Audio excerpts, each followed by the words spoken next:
Olá, meus amados irmãos, depois de muito tempo, voltando aqui no Facebook para trazer uma palavra de Deus ao seu coração, pedir a permissão para adentrar ao seu lar, à sua casa, prepare o seu coração. Eu tenho uma palavra de Deus para você nesta noite.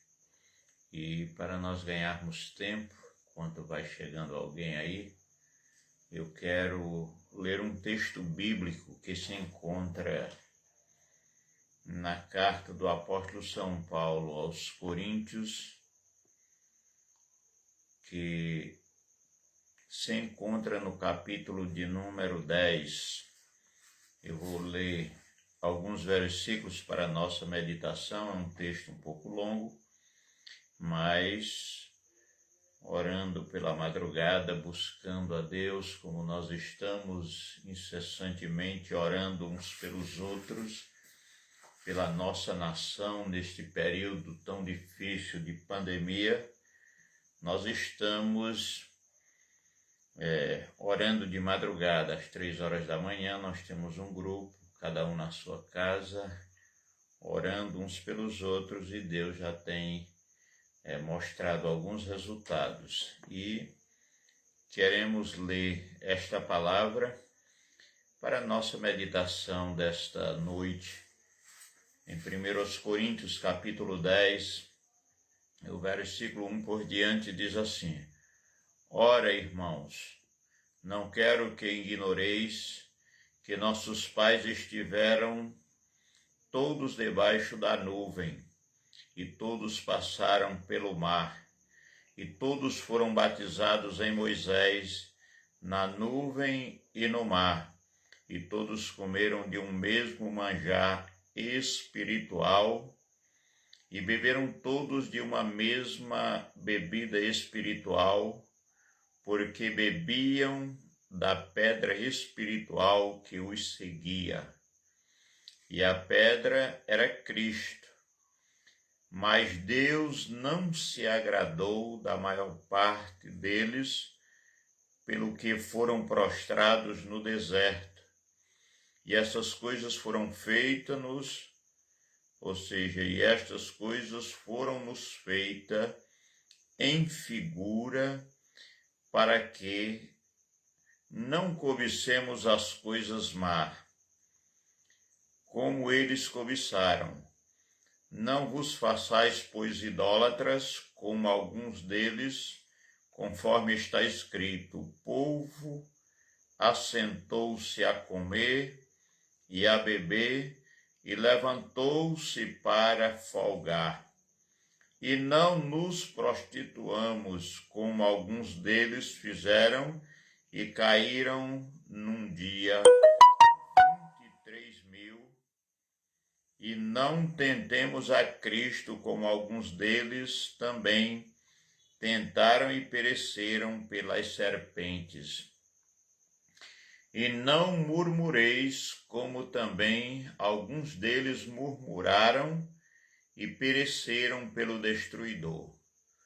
Tudo isso lhes sobreveio como figuras, e estão escritas para aviso nosso, para quem já são chegado o fim dos séculos.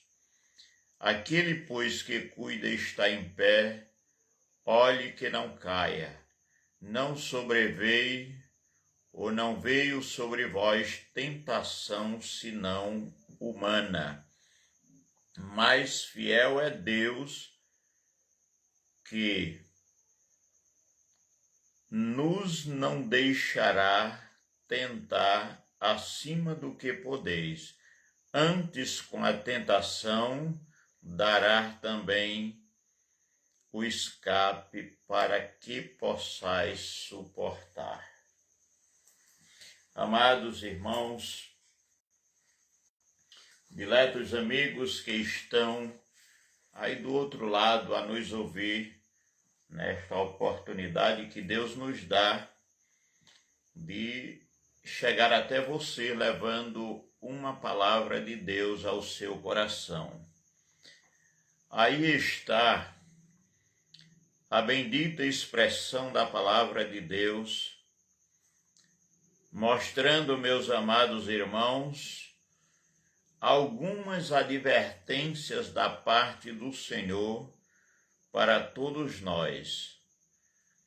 A palavra de Deus diz aqui no versículo 6, essas coisas foram feitas em figura para que não cobicemos coisas más. É uma recomendação, não cobiçar coisas más.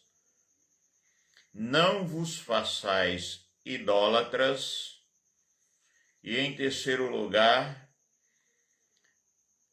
não nos prostituamos como alguns deles fizeram. E em quarto lugar, não tentamos a Cristo como alguns deles também tentaram.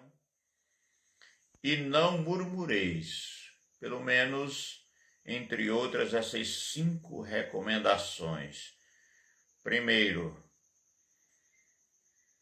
a Bíblia está mostrando que Deus não se agradou da maior parte deles porque foram prostrados no deserto.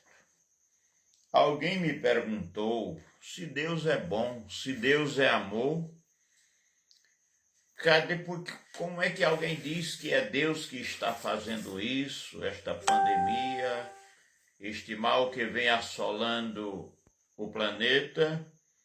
Porque tudo isso nos sobreveio. Ora, irmãos, a palavra de Deus, que é o manual de regra e fé da nossa vida cristã, está dizendo em Êxodo 32, se não me foge a memória, e o versículo 39, está escrito assim: eu sou o Senhor e fora de mim não há outro. Eu mato e eu faço viver. E agindo Deus, quem impedirá? Já Samuel, no capítulo 3, se não me foge a memória, o versículo 6, ele disse assim: ele dá a vida e tira a vida. Em Oséias ele disse que ele faz a ferida e ele mesmo cura. Agora, a palavra de Deus está mostrando que Deus deixou tudo isso escrito para nossos ensinos. É figura do que já aconteceu, para que nós tomamos estes exemplos e não venhamos a fazer como aquele povo de Israel que tentaram ao Senhor. Observem que a Bíblia diz aqui: ora, irmãos, não quero que ignoreis que nossos pais estiveram todos debaixo da nuvem. Quando Deus tirou Israel do Egito, no deserto, eles eram protegidos de dia, naquele sol causticante, debaixo de uma coluna de nuvem, à noite na coluna de fogo. Todos passaram pelo mar e Deus deu o livramento. Todos foram batizados em Moisés na nuvem e no mar. E todos comeram de um mesmo manjar espiritual. E beberam todos de uma mesma bebida espiritual, porque bebiam da pedra espiritual que os seguia, e a pedra era Cristo. Agora o versículo 5 está dizendo assim: mas Deus não se agradou da maior parte deles, pelo que foram prostrados no deserto. E essas coisas foram feitas em figura, para que não cobicemos as coisas más, como eles cobiçaram. Então não se torne idólatra. Quem conhece a Bíblia sabe o que aconteceu quando o povo de Israel estava saindo do Egito. Quem conhece a Bíblia, se você ler 33, você vai ver lá que Deus chama Moisés e manda que ele saia dali daquela terra e fosse em direção à terra prometida, que ele tinha prometido aos seus pais Abraão, Isaque e Jacó, para ali eles ter o privilégio de desfrutar de uma terra que emana leite e mel, terra que eles iam comer pão com abundância, que iam ter fartura, é o que nós usamos a dizer aqui no Nordeste. Mas a palavra de Deus diz que quando eles saíram do Egito, Moisés conversando com Deus, eles acharam que Moisés estava demorando, se tornaram idólatras, fizeram bezerro e foram adorar. Deus não se agradou daquele ato e começou a conversar com Moisés.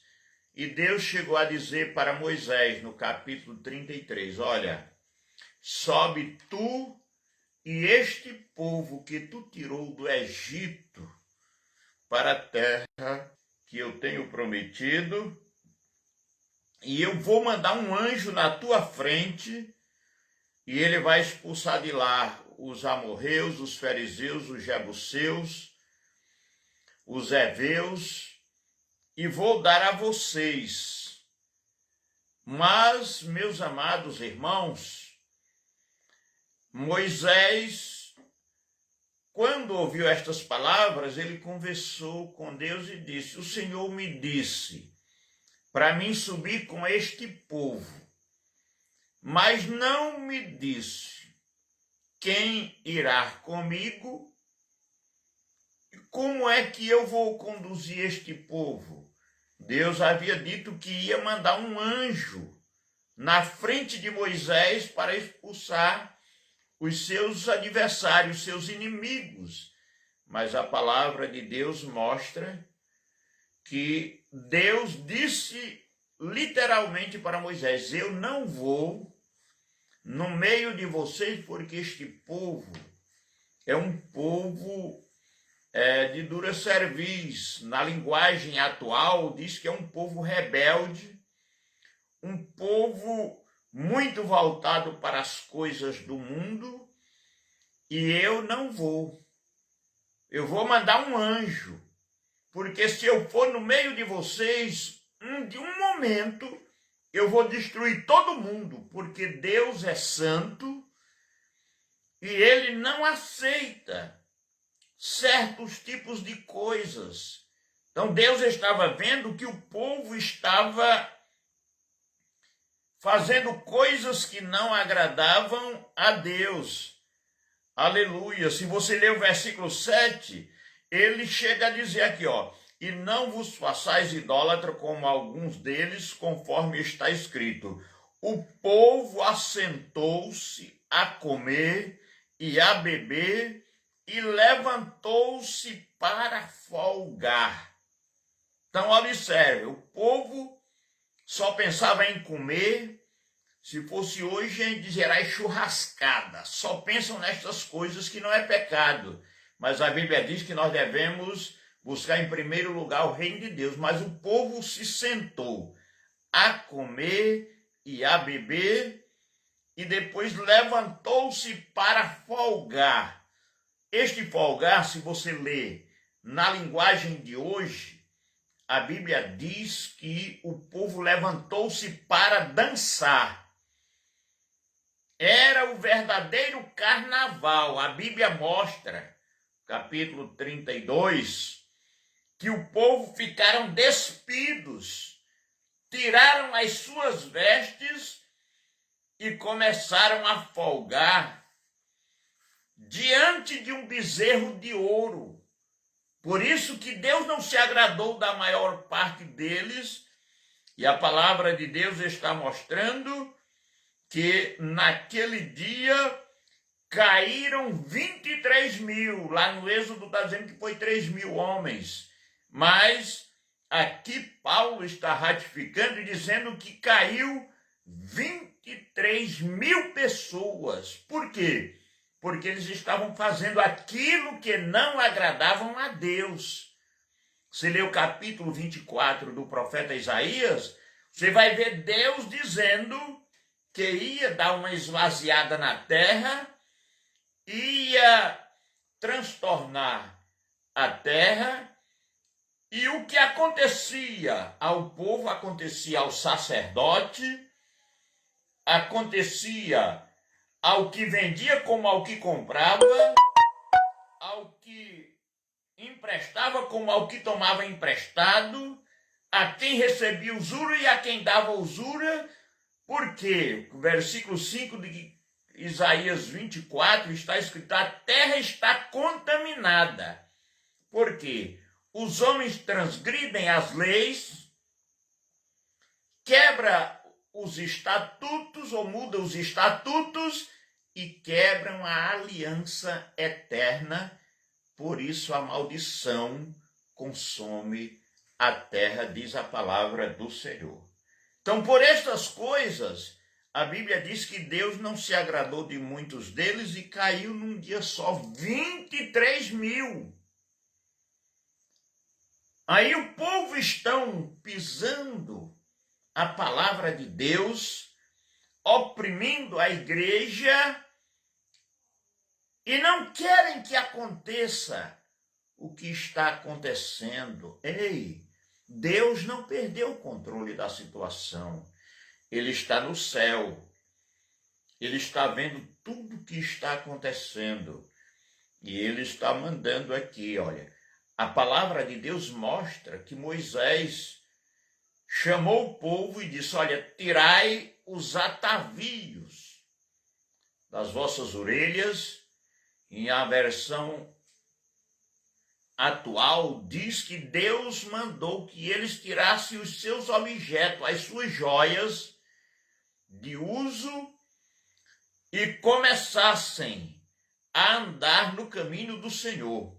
E naquele interino, Moisés fala com Deus e diz: o Senhor me manda sair e levar este povo, mas não diz quem vai comigo, e diz que eu tenho achado graça aos teus olhos. Agora, Senhor, se eu tenho achado graça, na versão atualizada, se tu tens se agradado de mim, verdadeiramente, eu vou te fazer um pedido. Perdoa este povo, ou então risca o meu nome também do livro. Ou então me ensina os teus caminhos. Na linguagem atual também está escrito: revela-me o teu caminho. Moisés era um homem muito consciente. O profeta Isaías disse, capítulo 55, versículo 6, ele disse: olha, buscai ao Senhor enquanto se pode achar, invocai enquanto está perto, deixem o homem maligno os seus pensamentos e se converta ao Senhor. Porque ele disse: olha, os meus caminhos não são os vossos caminhos, nem os meus pensamentos os vossos pensamentos. Moisés tinha uma consciência, olha, irmão, todo ser humano, naquele senso de sobrevivência, diante das circunstâncias, das dificuldades, dos problemas desta vida, geralmente nós temos o plano A, B, C, D e E. Queremos apresentar os nossos planos, as nossas ideias, mas Deus disse: olha, o meu caminho não é o seu. Ele disse a Josué: eu vou lhe levar por um caminho que você nunca passou. E Deus pode até nos mostrar o futuro, mas ele não mostra o caminho que nós vamos passar, porque senão nós vamos desistir. Então, Deus, ele na sua infinita misericórdia, ele manda que nós busque a ele, que nós procure conhecer os caminhos, porque nós só temos veredas. Caminho certo é o de Deus. O profeta Jeremias, ele disse assim, ó: eu sei ao Senhor que não é do homem o seu caminho, e nem daquele que caminho dirigiu os seus passos. O sábio Salomão, ele disse, olha, o homem faz planos, mas a resposta certa dos lábios, ela vem do Senhor. Então, quando nós apresentamos o nosso plano, A, B, C, D, é quando a gente está exaurido, ou quando a gente se esvazia de si mesmo. Eu não tenho mais força, eu não sei mais o que fazer, eu não tenho mais condição. Aí é nesta hora que Jesus chega e diz, ó homem de pouca fé, estende a sua mão, nos ergue, nos levanta e nos dá a direção errada, a ponto de dizer, como ele disse com Pedro, lançai a rede à direita. Faça do jeito que eu estou lhe mandando. Obedeça a minha palavra. Não se preocupe que o resto é comigo. Entrega os teus caminhos ao Senhor. Confia nele. Observe, nós estamos vivendo um período difícil da nossa caminhada. Os homens estão desorientados. Plano A, B, C, D, todos os planos já apresentaram, mas não encontraram a solução, porque a solução, ela vem de Deus. O salmista disse, elevo os meus olhos para os montes, de onde me virá o socorro? O meu socorro veio do Senhor, que fez os céus e a terra. Então, quando não tivermos mais plano, não soubermos mais como agir, aí é nesta hora que Deus entra com providência. Observem que ele deu algumas condicionais para que nós sejamos atendidos. Se eu mandar, se eu cerrar os céus e não vier chuva, se eu mandar a peste, os gafanhotos para consumir a lavoura. Aí ele diz, se o povo que se chama pelo meu nome, primeiro, se humilhar. Segundo, orar. Terceiro, se converter dos seus maus caminhos. Então eu os ouvirei dos céus, perdoarei os seus pecados e sarareis a sua terra. A terra está contaminada. Os homens não querem obedecer à verdade. Mas observem, Deus mandou que Moisés dissesse ao povo, tire os atavios e eu não vou com vocês nesta caminhada. Moisés chegou, Senhor, lembra que este povo é o teu povo. Você não pode destruir tudo. Mas já havia caído 23 mil por causa da idolatria, por causa dos maus costumes, por a falta de temor a Deus. E Moisés disse ao povo, o povo se entristeceu, chorou, tiraram os atavios e depois começaram a seguir.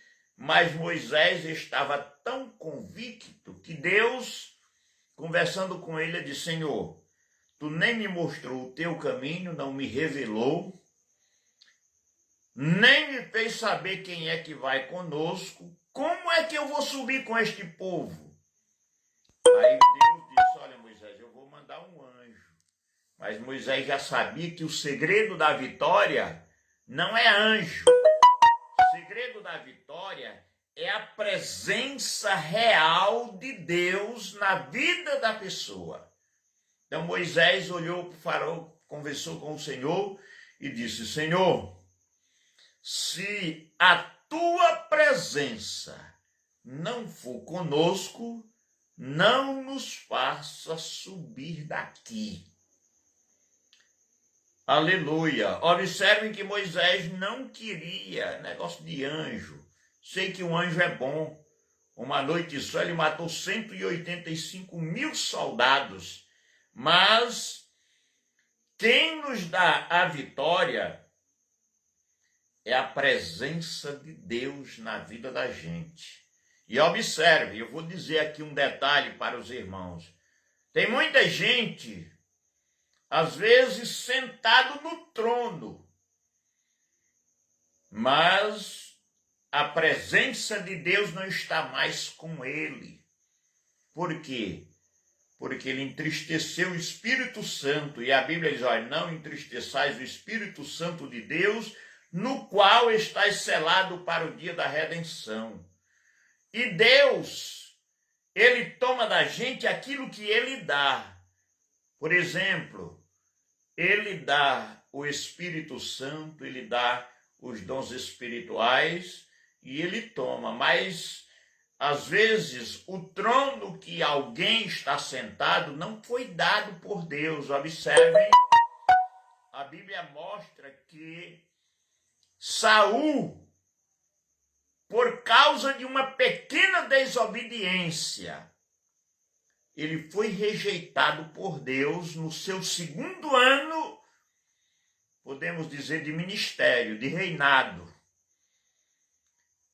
Samuel ficou cuidando de umas atividades, marcou o horário de chegar, não chegou na hora e de repente Saul se viu agoniado com medo dos filisteus, pegou ali os animais apropriados, foi fazer um sacrifício com uma boa intenção, oferecer a Deus, mas não lhes era autorizado fazer aquela forma de trabalho. Era preciso aguardar o profeta, o homem de Deus que foi escolhido para aquela função.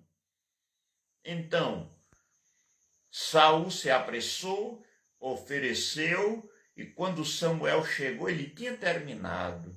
Saul, mas rapaz, como é que você faz uma coisa dessa? Se você tivesse me esperado hoje, Deus estaria confirmando o teu trono para sempre. Mas agora ele já te rejeitou e já tem um outro segundo o seu coração, porque ele se apressou.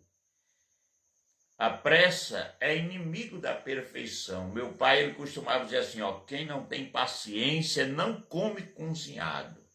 Espere a sua vez, a sua oportunidade. Não se preocupe, porque Deus está no controle de tudo. E para tudo há um tempo determinado por Deus. Ele sabe o que ele está falando ao seu coração, você que está aí do outro lado, às vezes ansioso, apressado, em desespero, sem saber mais o que fazer, mas eu te digo, espera, a Bíblia diz, mais um pouquinho de tempo, e o que há de vir virá e não tardará.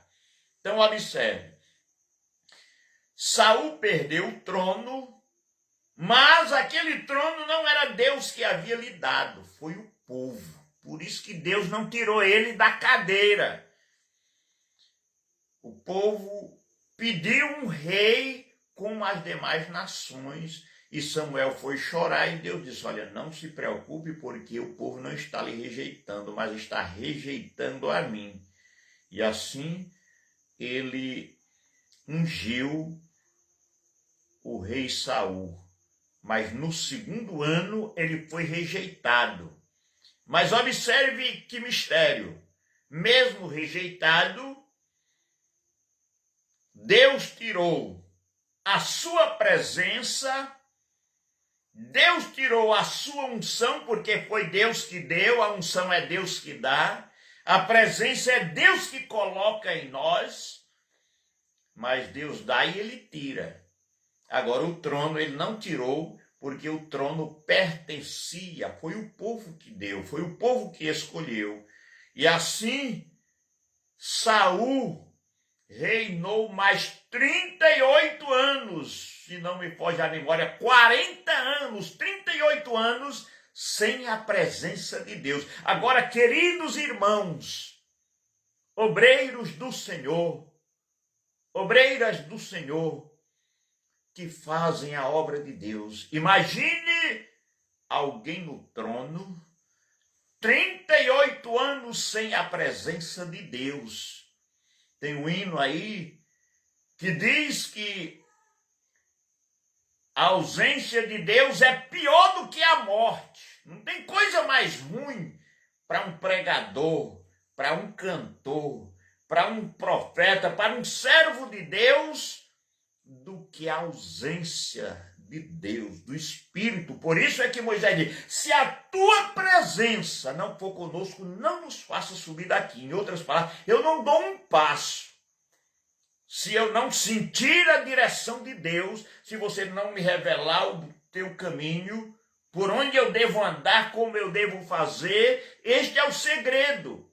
E a palavra de Deus nos mostra que Davi aguardou aqueles 38 anos, mesmo ungido, escolhido por Deus, elogiado por Deus, teve chances de destruir o seu inimigo, mas ele dizia, longe de mim esteja tocar no ungido do Senhor. Ele respeitava aquela posição, a hierarquia, aquilo que Deus havia feito, apesar de não ser a vontade de Deus, mas ele permitiu, então Davi respeitava e aguardou até o momento certo. Aleluia! Mas observe a ausência. Saul ficou tão desesperado que ele começou a consultar feiticeiro, caçou de todo jeito, ele queria a presença de Deus, mas Deus chegou a dizer, até quando terás tu dó de Saul, se eu já o rejeitei? Então, meus amados irmãos, nós temos que fazer como Davi fez. Davi tinha tanta experiência que diante das suas falhas, diante dos seus pecados, porque a Bíblia diz que não há homem que não peque, se disser que não tem pecado é mentiroso, mas Davi era um homem quebrantado, ele dizia, Senhor, Salmo 51, versículo 17, ele disse, ou 11, se não me foge a memória, ele disse assim, Senhor, não me lances fora da tua presença e nunca retira de mim o teu Espírito Santo. Então, meu prezado irmão, meu prezado amigo, se você quer ser vitorioso, se você quer ser abençoado, se você quer ser bem-sucedido, coloque o rosto no pó. Se humilhe diante de Deus, mesmo diante das falhas, das culpas, mas faça este pedido que Davi fez. Senhor, não me lances fora da tua presença e não retira de mim o teu Espírito. Em outras palavras, quem sou eu? Quem somos nós? Pedro disse, para onde iremos nós, Senhor? Se só tu tens as palavras da vida eterna. Então, meus amados, a Bíblia diz, olha, mas Deus não se agradou, aleluia, da maior parte deles, porque foram prostrados no deserto. Imagine, irmão, o povo se despiram para adorar um bezerro de ouro. O povo se sentou para comer e beber e depois se levantou para folgar, para dançar. Aquilo era uma afronta à santidade de Deus. Nós precisamos, meus amados irmãos, entender que isso foi escrito para nós como figura, para que nós não caiamos nas mesmas tentações. E o versículo 12 aqui diz assim, ó, aquele, pois, que cuida está em pé, olhe que não caia. Não sobreveio ou não veio sobre vós tentação, senão humana. Mas fiel é Deus, que vos não deixará tentar acima do que podeis, antes com a tentação dará também o escape para que possais suportar. Escute esse humilde detalhe aqui. Eu já vi alguém dizer assim, Deus não deixa vir prova que nós não suporte. Precisamos ter cuidado. Prova é uma coisa, tentação é outra.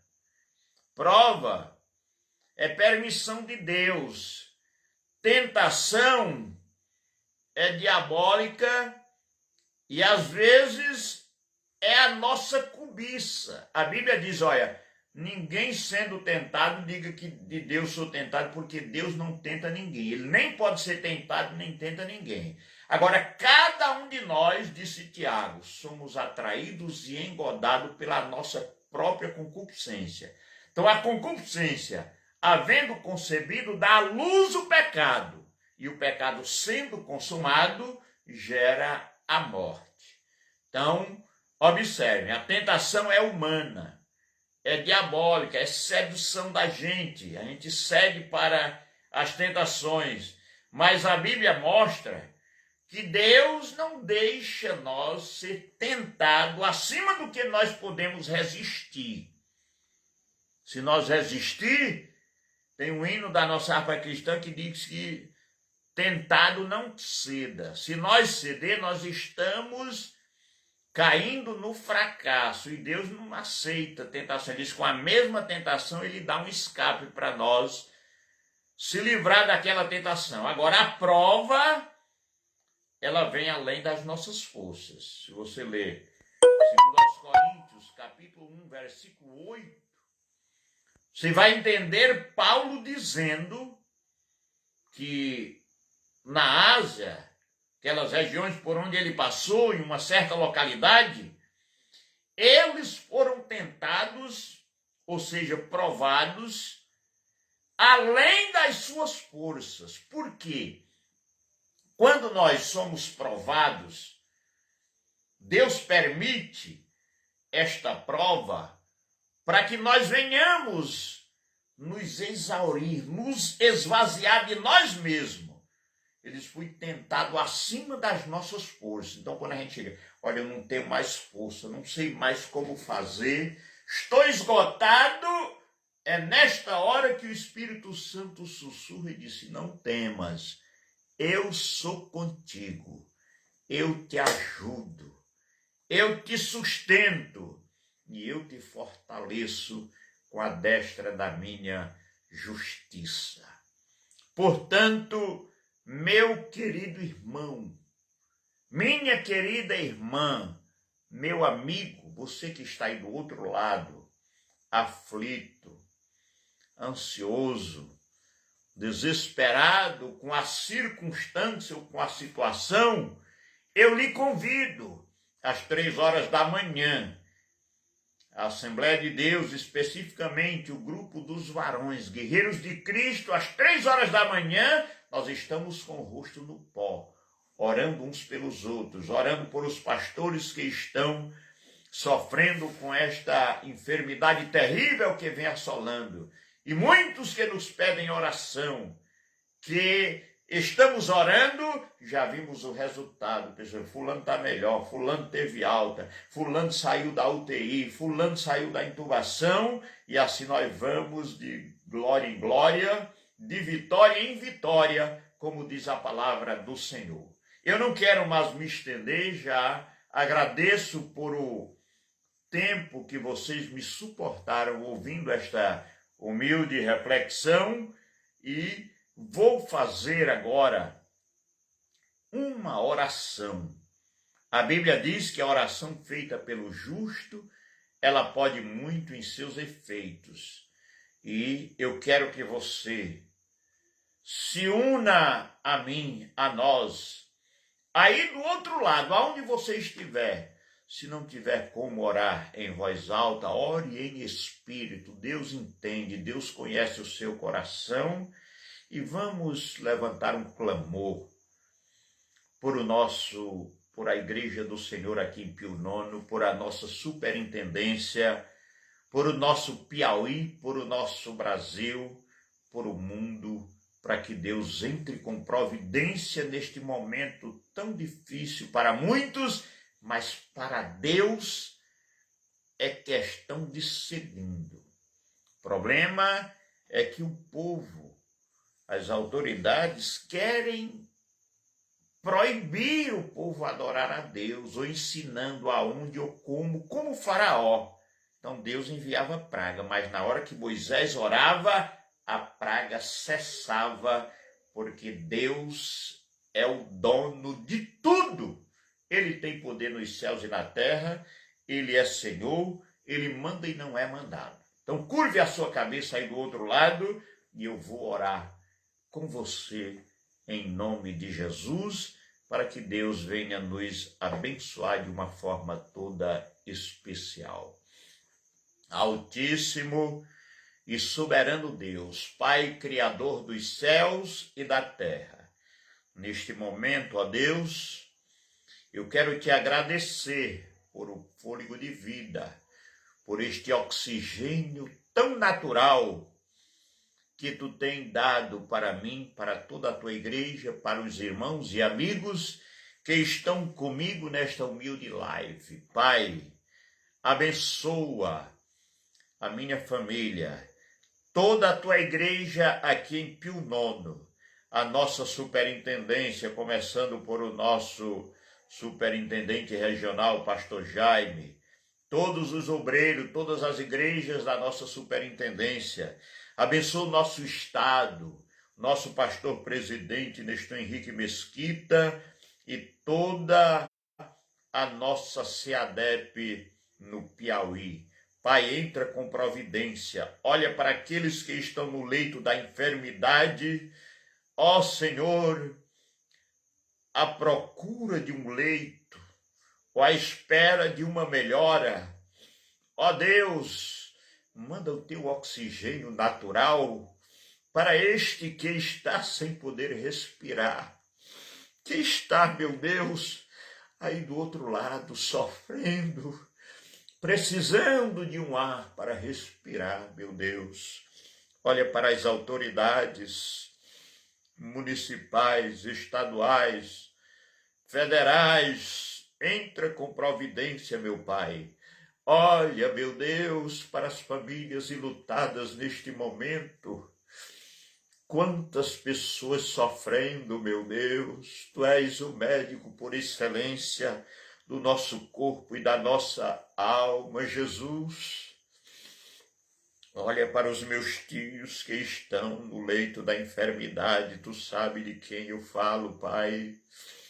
Olha para os pastores, meu Deus, aqueles que estão no hospital, em casa, se recuperando, completa a obra.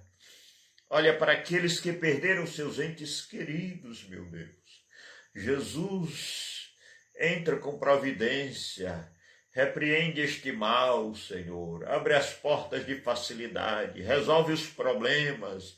Abençoa todos que pregam a tua palavra, direto ou indiretamente, Senhor, nas grandes cidades, nas metrópoles, nos interiores, nos becos e valados, aonde tiver alguém levando a tua palavra, dar a verdadeira inspiração, a unção, usa nesta última arrancada para que o teu nome seja glorificado na terra dos viventes. Pai, eu te peço, Senhor da glória, por toda a minha casa, meus filhos, minha esposa, meus genros, meus netos, aonde quer que se encontre um, tu sabe, meu Deus, meus irmãos, parentes e amigos, meus vizinhos, que estão, Senhor, também ligados conosco nesta oportunidade. Entra com providência, Pai.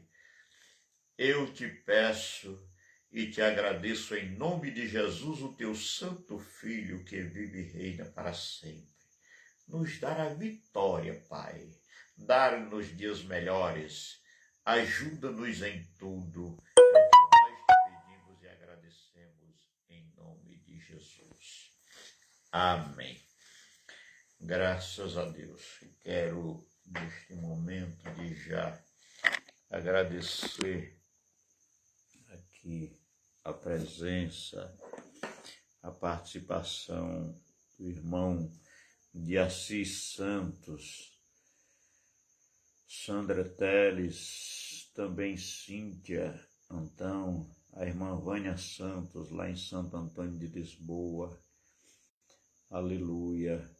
Com muita gente, a irmã Idelvânia, o irmão Fernando, também Amós dos Santos. Aleluia. Ele diz aqui, sou de Vera Mendes, Piauí. Deus te abençoe, meu querido.